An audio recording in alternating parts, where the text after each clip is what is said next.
Israel Iran దేశాల మధ్య ఉద్రిక్తత రోజురోజుకి తీవ్రమవుతోంది. ఇరు దేశాలు పరస్పరం క్షిపణులు, డ్రోన్లతో దాడులు జరుపుకుంటున్నాయి. ఈ పరిస్థితి ఇంకా ముదిరే ప్రమాదం ఉందని రక్షణ రంగ నిపుణులు హెచ్చరిస్తున్నారు. ఈ యుద్ధం కొనసాగితే మధ్యప్రాచ్యంలో పరిస్థితులు చేజారే ముప్పు ఉంది.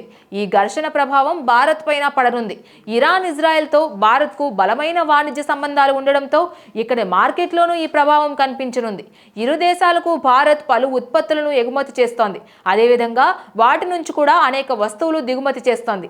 ఈ యుద్ధం ముదిరితే కొన్ని వస్తువుల ధరలు పెరిగే అవకాశం ఉందని విశ్లేషకులు చెప్తున్నారు. భారత్ ప్రపంచం నలుమూలల నుంచి 80% పైగా ముడి చమురును దిగుమతి చేస్తోంది. అయితే ఇరాన్ నుంచి భారతదేశానికి నేరుగా చమురు రాక తక్కువే అయినా ఆ దేశం ప్రపంచ చమురు సరఫరాల్లో కీలక పాత్ర పోషిస్తుంది.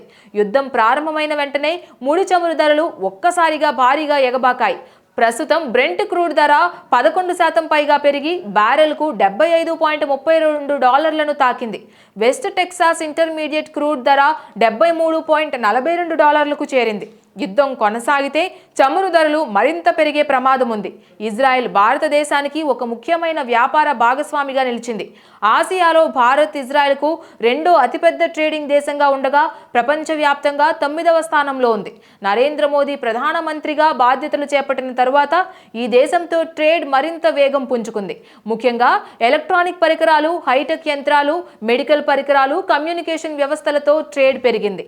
ఇరాన్కు భారత ఎగుమతులు 2024 మార్చి నుంచి 2025 మార్చి మధ్య కాలంలో 47.1% పెరిగి $88.1 మిలియన్ నుంచి $130 మిలియన్ చేరాయి. ఇక ఇరాన్ నుంచి దిగుమతులు 23.6% తగ్గి $56.2 మిలియన్ నుంచి $43 మిలియన్ వచ్చాయి.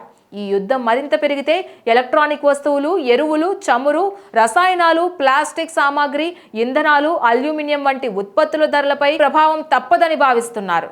Please subscribe to the channel and download the Politicos app from the links in the description.